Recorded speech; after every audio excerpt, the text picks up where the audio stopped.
ప్రస్తుతం మనతో పాటు ప్రముఖ ఆధ్యాత్మికవేత్త, జ్యోతిష పండితులు, దత్తాత్రేయ గణపతి ఉపాసకులు, అమ్మవారి సేవకులు మురళీధర్ శర్మ గారు ఉన్నారు. గురువు గారితో మాట్లాడేద్దాం. మహాదేవ నమస్కారం గురుగారు. మహాదేవ శ్రీమాత్రే నమః. గురుగారు, ఉగాది రాశి ఫలితాలు చర్చించుకుందాం. శ్రీ పరాభవ నామ సంవత్సరంగా మరి పిలువబడుతుంది. వృషభ రాశి వాళ్ళకి ఈ కొత్త సంవత్సరం ఏ విధంగా కలిసి రాబోతుంది? ఎటువంటి విషయాల్లో ఎక్కువగా జాగ్రత్త వహిస్తే ఈ సంవత్సరం వీళ్ళకి విశేషంగా కలిసి వస్తుంది అంటారు? ఆపదామపహర్తారం దాతారం సర్వసంపదాం లోకాభిరామం శ్రీరామం భూయో భూయో నమామ్యహం. హరశంభో మహాదేవ విశ్వేశ అమరవల్లభ శివశంకర సర్వాత్మా నీలకంఠ నమోస్తుతే.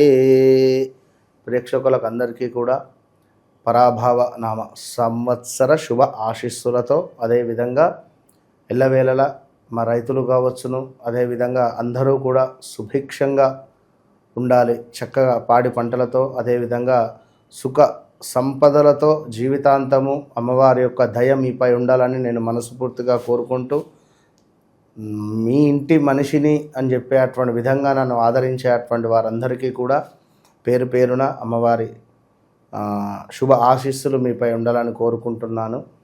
పరాభవ నామ సంవత్సర శుభ ఆశీస్సులతో సుమారుగా ఇన్ని సంవత్సరాల నుంచి ఆదరిస్తున్నటువంటి మీకు అందరికీ తప్పకుండా ఈ యొక్క పరాభవ నామ సంవత్సరం కూడా అత్యంత అద్భుతంగా ఉండాలని మనస్ఫూర్తిగా కోరుకుంటూ, మరి వృషభ రాశి వారికి పరాభవ నామ సంవత్సరంలో ఏ విధంగా ఉండబోతోంది అనేటువంటి విషయాలను మనము తెలుసుకునేటువంటి ప్రయత్నం చేద్దాం.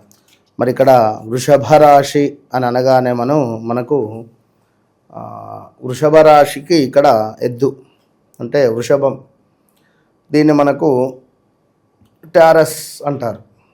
సో దీనికి కృత్తిక 2, 3, 4, రోహిణి 1, 2, 3, 4, మృగశిర 1, 2 పాదాలు రాశులలో రెండవ రాశి అయినటువంటిది వృషభ రాశి. ఇది స్థిర రాశి. మరి ఇక్కడ స్థిర రాశి అనగానే వీరికి కొంచెము బద్ధకస్తం ఎక్కువగా ఉంటుంది అని అనుకోవచ్చును. కొంచెం లేజీగా ఉండేటువంటి పరిస్థితి ఈ రాశి వారికి. మరి రోహిణి నక్షత్రం ఉంది కనుక, శ్రీకృష్ణ వారి నక్షత్రం కనుక, చంద్రుడు వీరికి ఉచ్చలో ఉన్న, స్వక్షేత్రంలో ఉన్న ఒక సెలబ్రిటీ రేంజ్లో ఉంటారు. చాలా అద్భుతంగా ఉంటారు. స్కిన్ టోన్ సూపర్గా ఉంటుంది, స్త్రీలకైనా పురుషులకైనా స్మార్ట్. సో ఇక్కడ చూసుకున్నట్టయితే ఆదాయము మనకు 5గా చెప్పబడుతూ ఉన్నది. అదేవిధంగా వ్యయము 14గా చెప్పబడుతున్నది. ఇక్కడ మరి ఆర్థిక ఇబ్బందులు ఉండబోతున్నాయి అంటారా? చెప్తా. రాజపూజ్యం 5, అవమానం 4. అయితే మీరు అన్నటువంటి ప్రశ్నకు ఇక్కడ చూసుకున్నట్టయితే ఆదాయం 5, వ్యయం 14 అనగానే మరి ఖర్చు అధికంగా ఉంటుందా అంటే వృషభ రాశి మన మీద కాదా అనేది కూడా చూసుకోవాలి. ఇప్పుడు వృషభ రాశి అనగానే మనకు ఈశ్వరమ్మ, ఉమేషు, ఏకాంబరుడు, ఉదయ్య, వాణి, అదేవిధంగా వీరబాబు, ఉమేషు, మనకు ఇంకా చూసుకుంటే వెంకటేషు, ఇట్లా అంటే ఈ ఉ ఏ ఓ వా వి ఊ వే ఓ ఈ అక్షరాలతో పేర్లు మొదలయ్యేటువంటి కంపెనీస్ కానీ, ఈ అక్షరాలతో పేర్లు మొదలయ్యేటువంటి మనుషులు కూడా కావచ్చు. మీది వృషభ రాశిగా చెప్పుకోవాలి. అయితే మీరు జన్మించినటువంటి సమయానికి మరి ఏదైనా సాసి చూసేబడితే కుంభరాశి, రారి రూడబడితే తులారాశి అవుతుంది. మరి మీ పేరేం పెట్టారు? వ్యవహారిక నామం ఇదా, జన్మనామం ఇదా అనేది 1కి 2 సార్లు చెక్ చేసుకోండి, కన్ఫ్యూజ్ కాకండి. సో ఏదేమైనా వృషభ రాశి వారికి ఎంతో ఔదార్యవంతులు, వేదాంతపరమైనటువంటి ఆలోచనలు ఎక్కువ, ఆత్మస్థైర్యము, చొరవ తక్కువ, ఏ విషయంలోనూ కూడా ముందుకు దూసుకుపోలేరు, నిజాయితీ ఎక్కువ, స్నేహితులను చూసి ఇష్టపడిపోతుంటారు, సంతోషిస్తారు, ప్రశాంతమైనటువంటి జీవితము గడపడం అంటే వీరికి ఎంతో ఇష్టము అని చెప్పుకోవచ్చును. ఎవరి యందు ద్వేషము కానీ కోపము కానీ రాదు. వచ్చినను తగ్గదు, అధికంగా ఉంటుంది. సో అదేవిధంగా స్నేహితులకు బంధువులకు సహాయం చేస్తారు. అదేవిధంగా మనస్సు న్యాయబద్ధము, ధర్మ మార్గము, దయ స్వభావము కలిగి ఉంటారు. సుకుమారమైనటువంటి స్వభావము, సున్నితమైనటువంటి ప్రవర్తన, అదేవిధంగా ఇతరుల మనస్సును కష్టపెట్టకుండా క్రమశిక్షణగా ఉండేటువంటి పరిస్థితి ఉంటుంది.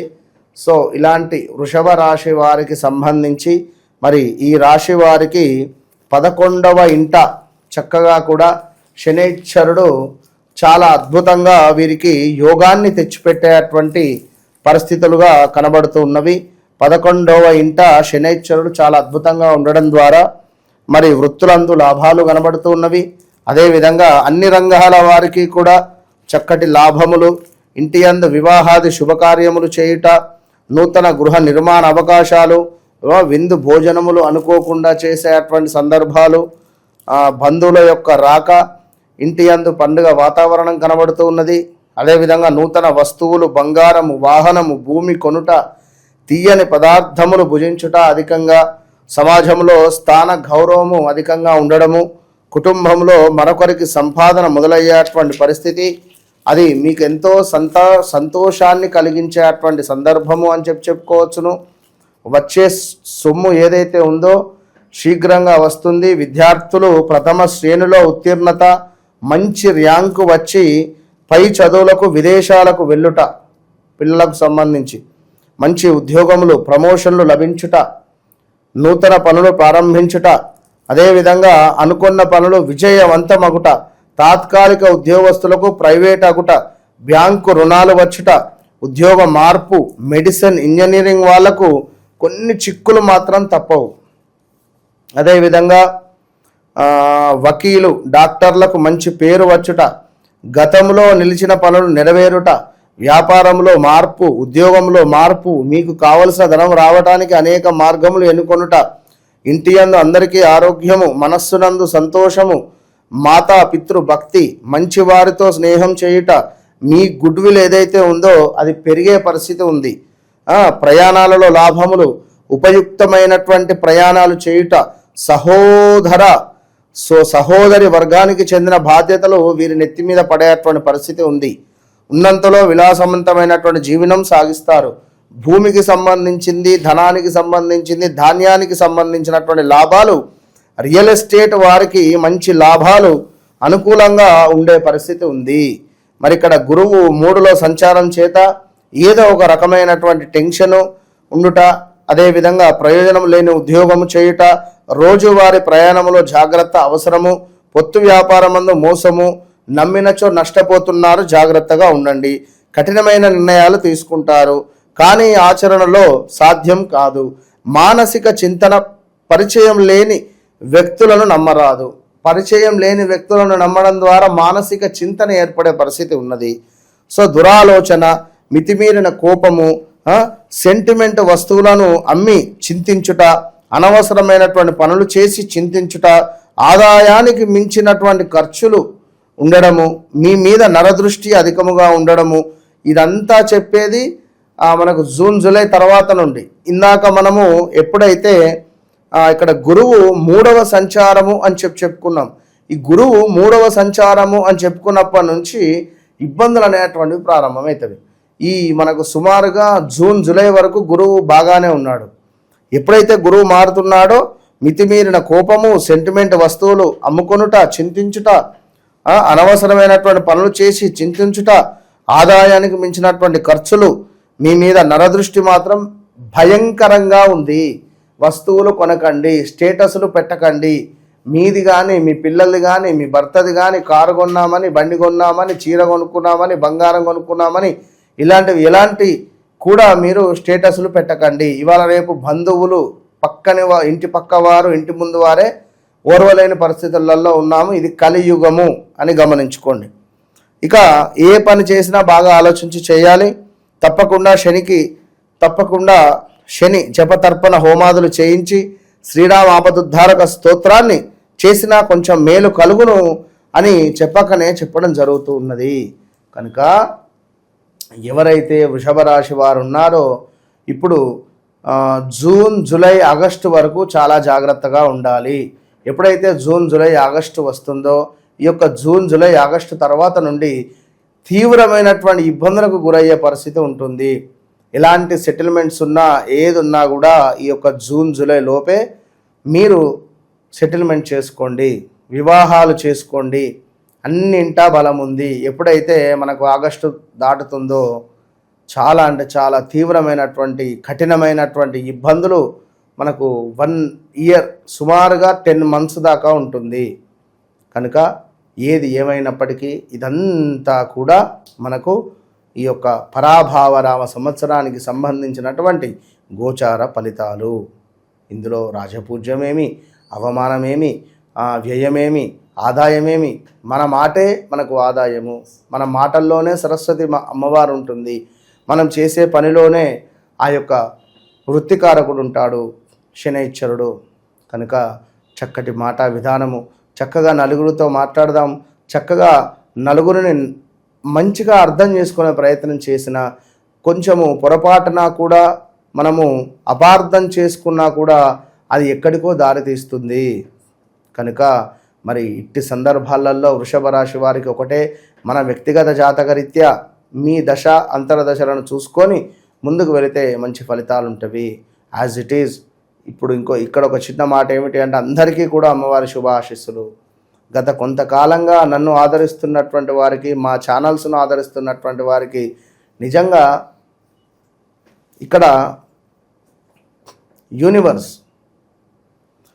ఒక ట్రూ ఒక నిజమును నేను 10 మందికి చెప్పాలి అనుకున్నా. నిజమును ఇక్కడ ఒక సబ్జెక్టు ఏదో మసిపూసి మారేడుకాయ పెట్టినట్టుగా నడుస్తున్నది వ్యవస్థ. ఇది నిన్నగాక మొన్న ఒక అద్భుతమైనటువంటి ఒక యాంకర్, వారు ఎక్కువగా పొలిటికల్ చేసేటువంటి ఆమె, పొలిటికల్గా.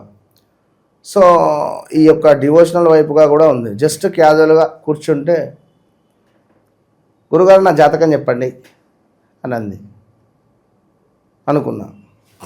అనుకున్నాక 2024-2025లో బ్రేకప్ అయింది.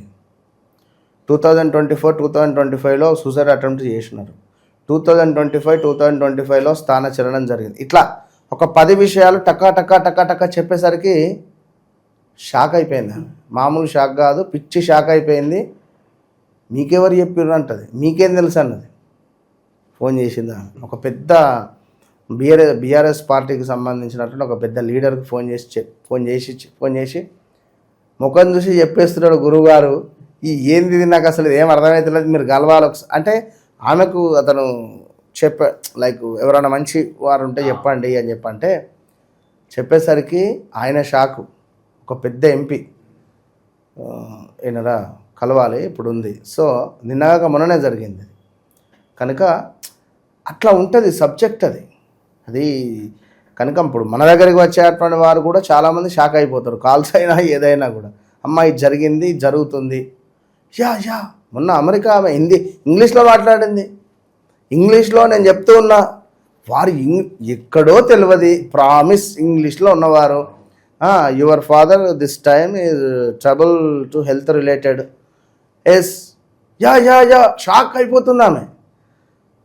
అంటే వాళ్ళ మదర్ విషయం కానీ, ఈ టైంలో హెల్త్ రిలేటెడ్ కానీ, ఈ టైంలో ఆమె జాబ్ రిలేటెడ్ కానీ, ఆమెకి ఈ టైంలో వివాహానికి సంబంధించిన ఇబ్బందులు ఎదురయ్యాయని కానీ. భర్త అపాయింట్మెంట్ తీసుకున్నాడు, భర్త మన ఆయనే, తను అక్కడ అమ్మాయిని వివాహం చేసుకున్నాడు. ఇక చూడుగా అట్లా ఉంటుంది. కనుక ఏది ఏమైనా నిజమును మీ ముందుకు తీసుకువచ్చే ప్రయత్నంలో నేను ఇదొకటే చెప్తున్నా. నిజం ఏదో నేను ఇక్కడ ఉంది నేను చెప్పడం కాదు. పంచాంగం చెప్పడం వేరు, మీ జీవితంలో జరగబోయేది చెప్పడం. ఇప్పుడు ఇందులో జరగబోయేది అని సందర్భంలో నేను అమ్మవారి ఉపాసకుని అని చెప్పి నేనే ఒక పీఠం పెట్టుకోవచ్చును, గుడి కట్టుకోవచ్చును, నా దగ్గరికి అందరూ రావచ్చు. సర్వే జన సుఖినో భవంతు. నాకు ఉండే బాధ్యతలు బరువు నాకున్నవి. కనుక తప్పకుండా మీరు నిజం ఇదొకటే చెప్తున్నా, నేను నిజమును గుర్తించి నిజం వైపు అడిగేయండి. ఓపెన్ ఛాలెంజ్ చేసి చెప్తున్నా, మీ జీవితంను నిజంగా విత్ ఇన్ 3 to 6 monthsలో మారుస్తా అంతే. ఓవరాల్గా శ్రీ పరాభవ నామ సంవత్సరంలో ఈ వృషభ రాశి వాళ్ళందరూ కూడా ఏ విధంగా ఉంటుంది, ఎటువంటి జాగ్రత్తలు తీసుకోవాలో మంచి విశ్లేషణ అందించారు. ధన్యవాదాలు. మహాదేవ.